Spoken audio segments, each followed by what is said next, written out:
March 14, 2024 அப்போ UK government வந்து ஒரு இமிகிரேஷன் சேஞ்சஸை பற்றின ஒரு டாக்குமெண்ட்டை அவங்களோட வெப்சைட்டில் பப்ளிஷ் பண்ணியிருக்காங்க. ஸோ அந்த டாக்குமெண்ட்டோட லிங்க்கை நான் வந்து நம்ம வீடியோ டிஸ்கிரிப்ஷனில் கொடுக்குறேன். உங்களுக்கு வேணும்னா அதை கிளிக் பண்ணிவிட்டு அதை ஃபுல்லாக படித்து பாருங்கள். பட் இருந்தாலுமே நம்ம ஆடியன்ஸ்க்கு ஒரு சில சேஞ்சஸ்லாம் வந்து நம்ம வந்து ஓப்பனாக எல்லாத்தையும் வந்து நம்மளே எடுத்து சொல்லுவோம் அப்படின்றதுக்காக தான் இந்த வீடியோ நான் எடுத்துகிட்டு இருக்கேன். ஸோ டைம் வேஸ்ட் பண்ணாமல் வீடியோக்குள்ளார போயிடலாம் வாங்க.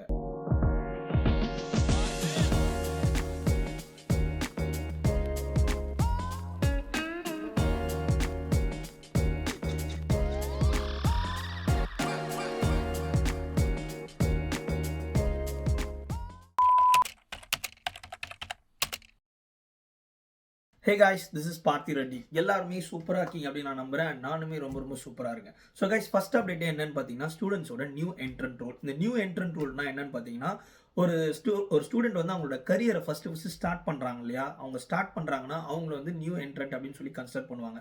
அதே மாதிரி நீங்கள் வந்து இப்போ பிஎஸ்டபிள்யூல இருக்கீங்க, இல்லைனா உங்களோட போஸ்ட் கிராஜுவேஷன் முடிச்சிருக்கீங்க, இல்லை வந்து உங்களோட பிஹெச்டி முடிச்சிருக்கீங்க, எதுவாக இருந்தாலும் சரி, நீங்கள் அதை முடிச்சிட்ட பிறகு நீங்கள் வந்து ஒரு ஸ்கில்டு ஒர்க்கராக நீங்கள் ஜாயின் பண்ணும்போது உங்களை நியூ என்ட்ரன்ட் அப்படின்னு தான் வந்து உங்களை கன்சிடர் பண்ணுவாங்க. அண்ட் நியூ என்ட்ரன்ட்டோட ஒரு ஸ்பெஷாலிட்டி என்னன்னு பார்த்தீங்கன்னா இப்போ யூகேல வந்து மேஜராக வந்து இந்த சேலரி த்ரெஷோல்ட் அப்படின்றது ஒன்று பார்த்துட்டு இருக்காங்க இல்லையா. ஸோ அந்த அளவுக்கு சேலரி இருந்தால் மட்டும்தான் உங்களுக்கு வந்து ஸ்பான்சர்ஷிப்பே நாங்கள் கொடுப்போம் அப்படின்னு சொல்லி கவர்மெண்ட் சொல்லிடுச்சு இல்லையா. ஸோ நியூ என்ட்ரன்ட் பொறுத்த வரைக்கும் நீங்கள் வந்து அந்த சேலரியை மீட் பண்ணணும்னு அவசியமே கிடையாது. அதில் வந்து கொஞ்சம் டிஸ்கவுண்டடாக உங்களுக்கு கொடுப்பாங்க. இது வந்து இப்போ உதாரணத்துக்கு ஒரு 40,000 சேலரி ஒரு வருஷத்துக்கு இருந்தால் மட்டும்தான் ஸ்பான்சர்ஷிப் தருவேன்னு சொன்னாங்கன்னா, நீங்கள் நியூ என்ட்ரன்ட் அப்படின்றதுனால உங்களுக்கு வந்து கொஞ்சம் கம்மியாக சேலரி இருந்தாலே போதும் அப்படின்ற மாதிரி தான் கவர்மெண்ட் சொல்லுது. ஸோ இதுதான் வந்து நியூ என்ட்ரன்ட்டோட ஒரு ஸ்பெஷாலிட்டி. பட் அதில் வந்து நியூ என்ட்ரன்ட்டுக்கு வந்து ஒரு கண்டிஷன்ஸ் இருக்குது. என்னன்னு பார்த்தீங்கன்னா, இப்போ நியூ என்ட்ரன்ட் அப்படின்னா இப்போ அந்த நியூ என்ட்ரன்ட்டுக்கு வந்து கவர்மெண்ட் என்ன சொல்கிறாங்கன்னா, நான் வந்து அந்த நியூ என்ட்ரன்ட்ன்றது அந்த ஒரு பர்டிகுலர் ஸ்கீமை 4 இயர்ஸ்க்கு தான் கொடுப்பேன் அப்படின்றாங்க. அதாவது 4 இயர்ஸ்க்கு தான் நீங்கள் எலிஜிபிள் அந்த நியூ என்ட்ரன்ட் ரூல் எடுக்கிறதுக்கு. அது வந்து பார்த்தீங்கன்னா இப்போ 4 இயர்ஸ்ன்றது எப்படி நம்ம சொல்லலாம்னா, இப்போ நீங்கள் வந்து உங்களோட யூனிவர்சிட்டி நீங்கள் கம்ப்ளீட் பண்ணிட்டீங்க, முடிச்சிட்ட உடனே நீங்கள் ஸ்கில்டு ஒர்க்கராக நீங்கள் கன்வெர்ட் பண்ணுறீங்க. உங்களோட வீசாவை ஸ்கில்டு ஒர்க்கராக நீங்கள் கன்வெர்ட் பண்ணும்போது நீங்கள் வந்து நியூ என்ட்ரன்ட்டாக தான் உள்ளே போவீங்க. நியூ என்ட்ரன்ட்டாக உள்ளே போனீங்கன்னா அந்த சேலரி த்ரெஷோல்ட நீங்கள் அடுத்த ஒரு 4 வருஷத்துக்கு நீங்கள் அதே மெயின்டைன் பண்ணிக்கலாம், பிரச்சனை கிடையாது. பட் 5வது வருஷம் நீங்கள் வரும்போது நம்ம கண்டிப்பாக வந்து நியூ சேலரி த்ரெஷோல்ட் தான் நம்ம மீட் பண்ணி ஆகணும். ஆப்வியஸாக நம்ம 5வது வருஷம் நம்ம பண்ணி தான் ஆகணும். ஏன்னா அதுக்கப்புறம் தான் நமக்கு வந்து இந்த ஐஎல்ஆர்லாம் நமக்கு கிடைக்கும் இல்லையா, பிஆர்லாம் கிடைக்கும்.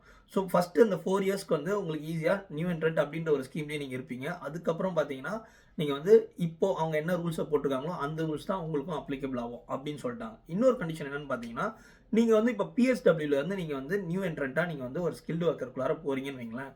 அப்படி போகும்போது உங்களுக்கு 2 இயர்ஸ் தான் கொடுப்பாங்க. ஏன்னா அந்த பிஎஸ்டபிள்யூக்கு ஆல்ரெடி ஒரு 2 இயர்ஸ் கொடுத்துட்டாங்க இல்லையா, அந்த 2 இயர்ஸ் ப்ளஸ் இந்த 2 இயர்ஸ். ஸோ ஆக மொத்தம் அந்த நியூ என்ட்ரன்ட் அப்படின்ற ஒரு ரூலுக்கு டோட்டலாகவே 4 வருஷம் தான் கவர்மெண்ட் தருது. அந்த 4 வருஷத்தில் நீங்கள் ஸ்டூடெண்ட்டாக இருந்து கன்வெர்ட் பண்ணிங்கன்னா அந்த 4 வருஷம் ஃபுல்லாக நீங்கள் யூட்டிலைஸ் பண்ணிக்கலாம். அதுக்கப்புறம் ஒரு வருஷத்துக்குள்ளார நீங்கள் வந்து ஆக்சுவலாக அந்த 4 வருஷம் கம்ப்ளீட் பண்ணும்போது உங்களோட சேலரி வந்து கண்டிப்பாக வந்து ரைஸ் ஆயிடும். ரைஸ் ஆயிடுச்சுன்னா அந்த 5வது வருஷம் நீங்கள் ஈஸியாகவே வந்து அந்த க்ரைட்டீரியாவை நீங்கள் மீட் பண்ணிடுவீங்க. பட் நம்ம பிஎஸ்டபிள்யூல இருந்து நியூ என்ட்ரன்ட் ரூலுக்கு நம்ம போகிறோம்னா ஆல்ரெடி பிஎஸ்டபிள்யூல ஒரு 2 இயர்ஸ் நம்ம ஸ்பெண்ட் பண்ணிட்டோம். மீதி நம்ம வந்து ஸ்கில்டு ஒர்க்கராக போகும்போது அந்த மீதி இருக்க ரிமைனிங் 2 இயர்ஸ் தான் உங்களுக்கு நியூ என்ட்ரண்ட்டாக வந்து கன்சிடர் பண்ணுவாங்க. ஸோ 3rd இயர்லேருந்து ஆட்டோமேட்டிக்காக நீங்கள் வந்து அதிகமான சேலரி த்ரெஷோல்ட மீட் பண்ணுற மாதிரி ஒரு சிச்சுவேஷன் வந்த மாதிரி ஆயிரும். ஸோ அந்த மாதிரி வந்தால் மட்டும் தான் நம்மளால் கண்டினியூ பண்ண முடியும். ஸோ அதுக்கேற்ற ஜாப் கோடு, அதுக்கேற்ற ஜாப் இருந்தால் மட்டும் தான் நம்மளால் அந்த க்ரைட்டீரியாவே மீட் பண்ண முடியும். ஸோ அடுத்து நியூ என்ட்ரன்ட்டுக்கான சேலரி த்ரெஷோல்ட் இருக்கு இல்லையா, அந்த சேலரி த்ரெஷோல்ட் பொறுத்த வரைக்கும் கவர்மெண்ட் என்ன சொல்லுதுன்னா, நியூ என்ட்ரன்ட்டுக்குமே வந்து ஒரு மினிமம் க்ரைட்டீரியா இருக்குது சேலரிக்குன்ட்டு. அது வந்து பார்த்தீங்கன்னா 30,900 அப்படின்னு சொல்லிட்டாங்க. ஸோ 30,900 நீங்கள் வந்து சேலரி எடுத்தாலே அந்த சேலரி வந்து ஒரு கம்பெனி உங்களுக்கு பே பண்ணுது அப்படின்னாலே நீங்கள் வந்து ஸ்பான்சர்ஷிப்க்கு நாங்கள் வந்து உங்களுக்கு அலோவ் பண்ணுவோம், ஸ்பான்சர்ஷிப் கொடுத்து நான் வந்து இந்த கண்ட்ரியில் உன்னை உட்கார வச்சு வேலை செய்ய வைப்பேன் அப்படின்னு சொல்லி கவர்மெண்ட் சொல்லுது. பட் அதுலேயுமே வந்து பார்த்தீங்கன்னா 30,900 இருக்கணும். அப்படி இல்லைனா உங்கள் ஜாப் கோட்லேருந்து உங்கள் ஜாப் கோடில் எவ்வளோ அமௌண்ட் இருக்கோ அந்த சேலரியிலேருந்து அட்லீஸ்ட் 70% இருக்கணும். இது ரெண்டுத்தையும் கம்பேர் பண்ணும்போது விச் எவர் இஸ் ஹையர் அதுதான் உன்னோட சேலரியாக இருக்கணும் அப்படின்ற மாதிரி சொல்கிறாங்க. நான் சொன்னது உங்களுக்கு புரிஞ்சிருக்காது. நான் திரும்ப ஒரு எக்ஸாம்பிளோட இப்போ சொல்கிறேன் பாருங்களேன். இப்போ லெட்ஸ் சே ஃபார் எக்ஸாம்பிள் நீங்கள் வந்து உங்களோட நியூ என்ட்ரன்ட்டோட மினிமம் சேலரி வந்து 30,900 இருக்கணும் அப்படின்னு சொல்லி கவர்மெண்ட் சொல்லுது. ஆனால் இந்த சைடில் உங்களோட ஃபார் எக்ஸாம்பிள் நீங்கள் வந்து ஒரு சிவில் இன்ஜினியர்னு வச்சுக்கோங்க. சிவில் இன்ஜினியரில் ஏதோ ஒரு கேட்டகரியில் நீங்கள் இருக்கீங்க. ஸோ அந்த ஒரு பர்டிகுலர் ஜாப் கோடுக்கு வந்து இந்த ஊரில் வந்து ஒரு ஜாப் கோடுக்கும் வந்து கவர்மெண்ட் வந்து ஒரு அமௌண்ட்டை ஃபிக்ஸ் பண்ணியிருப்பாங்க. இதுதான் மினிமம் சேலரின்னு நீங்கள் கொடுக்கணும், அப்படி இல்லைனா இதை விட அதிகமாக நீங்கள் கொடுக்கலாம், பட் இதை விட கம்மியாக நீங்கள் கொடுக்கக்கூடாது அப்படின்னு சொல்லிட்டு மினிமம் சேலரின்னு ஒன்று கொடுத்துருப்பாங்க. ஆப்வியஸாக இப்போ போயிட்டு இருக்க அந்த இமிகிரேஷன் ரூல் படி பார்த்தீங்கன்னா முக்கால்வாசி எல்லாத்துலேயுமே வந்து 38,000 ப்ளஸில் தான் போயிட்டுருக்கு. ஸோ ஃபார் எக்ஸாம்பிள் இந்த சைடில் உங்களோட மினிமம் க்ரைட்டீரியா சேலரி வந்து பார்த்தீங்கன்னா வெறும் 30,900 தான். இந்த சைடில் உங்களுக்கு வந்து 38,000 உங்களோட ஜாப் கோடுக்கு ஏற்ற மாதிரி இருக்குது. ஸோ அதுலேருந்து நீங்கள் 70% நீங்கள் மைனஸ் பண்ணிக்கலாம். ஸோ 70% சேலரி மட்டும் நீங்கள் எடுத்தீங்கன்னா அந்த சேலரி வந்து 36,000 வச்சுக்கலாம். சரிங்களா? ஸோ 36,000 இங்கே இருக்குது. இந்த சைடில் ஆக்சுவல் தெர்ஷோல் வந்து 38,000 இருக்குது. இந்த சைடில் மினிமம் க்ரைட்டீரியா வந்து 30,000 இருக்குது. சரிங்களா? ஸோ நம்ம என்ன பண்ணோம்னா இந்த ஆக்சுவல் தெர்ஷோலை கேன்சல் பண்ணுறேங்க. டிஸ்கவுண்டட் சேலரி இருக்கு இல்லையா, அந்த 70%, இந்த 70%யும் மினிமமே நீங்கள் வந்து எடுத்து பார்க்கும்போது விச் எவர் இஸ் ஹையர், ஆப்வியஸாக இந்த 36 தான் ஹையராக இருக்கும். கரெக்டாக? ஸோ அந்த 36 நீங்கள் மீட் பண்ணால் மட்டும்தான் உங்களுக்கு வந்து விசா நீங்கள் எடுக்கிறதுக்கு நீங்கள் எலிஜிபிள் அப்படின்னு சொல்லி கவர்மெண்ட் சொல்லுது. ஸோ இதுதான் வந்து நியூ என்ட்ரண்டோட சேலரிக்கான ஒரு கண்டிஷன். நான் சொன்ன இந்த விஷயம் வந்து ஒரு எக்ஸாம்பிளாக தான் நான் சொன்னேன். இந்த சேலரி வந்து ஒரு எக்ஸாம்பிளாக தான் வச்சு நான் சொன்னேன். பட் ஆக்சுவலாக பார்த்தீங்கன்னா நியூ என்ட்ரன்ட் பொறுத்த வரைக்கும் ஆப்வியஸாக அவங்க அப்போ தான் ஸ்டடீஸை முடிச்சுட்டே உள்ளே வருவாங்க. கரெக்டாக? ஸோ அந்த மாதிரி பட்ஜெட்டில் வந்து பார்த்தீங்கன்னா ஆப்வியஸாக அவங்களோட சேலரி த்ரெஷோல்ட் எப்படி இருந்தாலும் வந்து கவர்மெண்ட் சொன்ன அந்த நியூ என்ட்ரன்ட்டோட அந்த 30,900 இருக்கு இல்லையா, டிஸ்கவுண்டட் ரேட்டே வந்து உங்களுக்கு 30,000 அந்த மாதிரி சைடில் தான் வரும் அப்படின்றது தான் என்னோட அசம்ஷன்ஸ். ஏன்னா உங்களுக்கு டவுட் இருந்தால் நீங்கள் வந்து இந்த டாக்குமெண்ட்டை நான் டிஸ்கிரிப்ஷனில் லிங்க் கொடுத்துருக்கேன் இல்லையா, அதை ஓப்பன் பண்ணி நீங்கள் பார்த்தீங்கன்னா அதில் அவங்க கிளியராக போட்டுருப்பான். மோஸ்ட்டாக நிறைய ஸ்டூடெண்ட்ஸ் வந்து முடிச்ச உடனே ஒரு ஃப்ரெஷராக என்ட்ரு ஆகும்போது அவங்களோட சேலரி வந்து பெருசாக கொடுக்க மாட்டாங்க. கரெக்டாக? அப்படி பெருசாக கொடுக்கல அப்படின்னாலும் ஆப்வியஸாக வந்து கவர்மெண்ட் என்ன சொல்லுதோ அந்த ரேட்டுக்கு வந்து ஆட்டோமேட்டிக்காக வந்து கம்பெனி கொடுக்குற மாதிரி தான் வரும். ஸோ ஆப்வியஸாக உங்களுக்கு வந்து விசா வந்து ஈஸியாக கிடைக்கும் அப்படின்றது தான் நான் யோசிச்ச விஷயம், நான் ரிசர்ச் பண்ண வரைக்கும் தெரிஞ்ச விஷயம். அது நீங்களுமே அந்த டாக்குமெண்ட் ஓப்பன் பண்ணி பார்த்தீங்கன்னா அந்த சேலரி த்ரெஷோல்ட்ஸ் பற்றி உங்களுக்கு ஈஸியாக புரியும். ஸோ உங்களுக்கே ஒரு கான்ஃபிடென்ட் வரும், பரவாயில்ல 30,000 தானே, அது நம்மளுக்கு ஈஸியாக வந்துடும் அப்படின்ற மாதிரி வந்துடும்.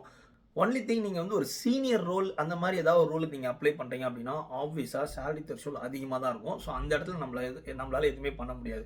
கண்டிப்பாக வந்து நியூ என்ட்ரன்ட் பொறுத்த வரைக்கும் கொஞ்சம் கம்மியாக தான் இருக்குன்றது தான் என்னோட அசம்ஷன்.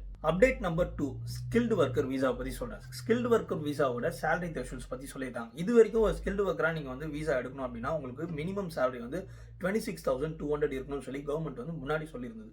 இப்போ as per the new rule பார்த்தீங்கன்னா 38,700 இருக்கணும் அப்படின்னு சொல்லி கவர்மெண்ட் சொல்கிறாங்க.